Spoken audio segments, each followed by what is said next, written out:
between the relationship with Denver and Boulder, Sure. with that relationship, what insights do you think we can apply to the Ann Arbor and Detroit relationship?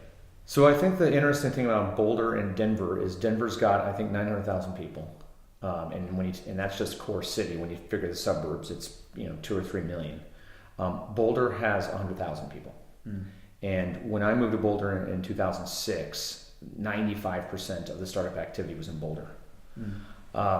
And what's happened over time is has gone elsewhere. Boulder is still extremely vibrant. There's more startups than you could ever want. In fact, many people in Boulder say there's too many. I do not, but there are people who say that. What's happened though, there's been this movement to Denver, cheaper housing, bigger space. People who move in and have spouses that work may have better opportunities economically in Denver because it's a bigger city. The beauty of the Boulder-Denver thing is there's no rivalry. And if I lived in the Bay Area for 10 years, and there were 3 locations. There was San Francisco, Palo Alto, and San Jose. And when I was there from 97 to 2006, it was Palo Alto had, sort of the arrogant view that we're what's now, and San Jose is the old folks, right? Those are the old entrepreneurs. And San Francisco had nothing. And now you fast forward to today, it moved up. The age of entrepreneurs went down as cost decreased. And when you think about the great democratization of entrepreneurism, is that you don't need to raise $5 million to start a company anymore.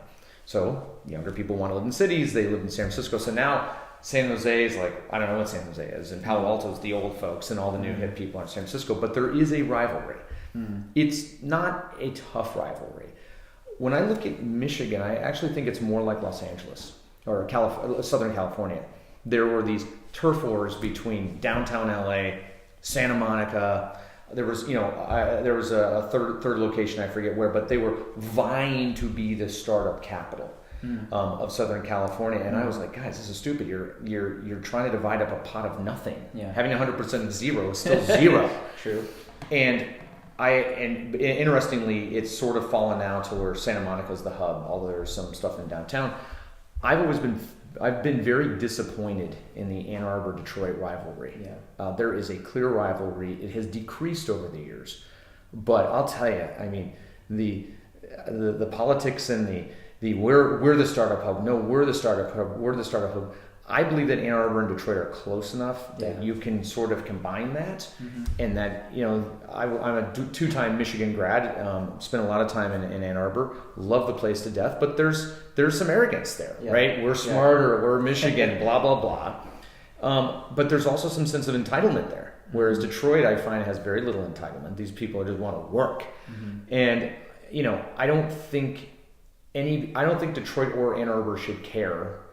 I think they should be helping each other, because especially for the state of Michigan, that's stupid, because there's just not enough of a pie to try to split it up.